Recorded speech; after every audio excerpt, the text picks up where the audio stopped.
Stop, because what you're about to hear could save your heart, your peace, and even your future. Jesus warned us about these 5 deadly sins, and many Christians today are still falling into them without even knowing it.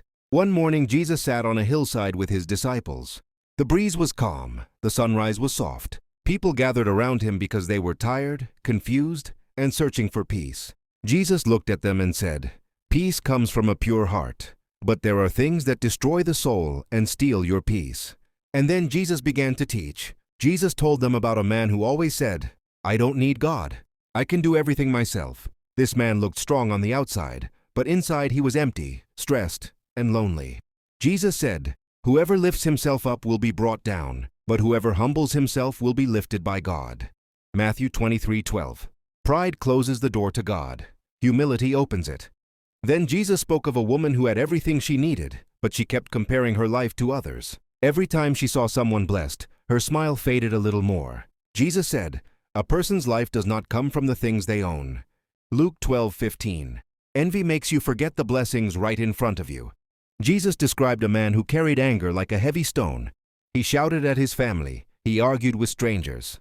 He felt tired all the time. Jesus said, "Anyone who is angry with his brother without cause is in danger." Matthew 5:22. Anger feels powerful at first, but it burns everything around you. Jesus explained that lust doesn't just hurt the body, it damages the heart. He said, "Anyone who looks with lust has already sinned in his heart." Matthew 5:28. Lust steals your focus, weakens your spirit, and pulls you away from God's purpose.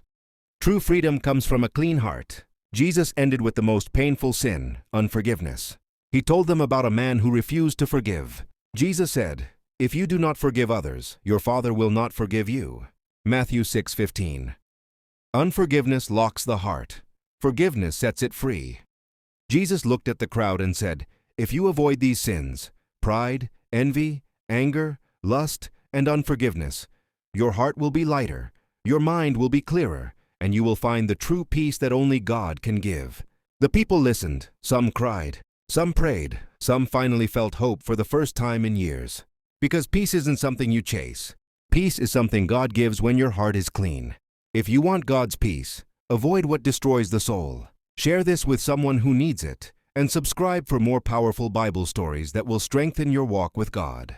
Let's break them down through a story.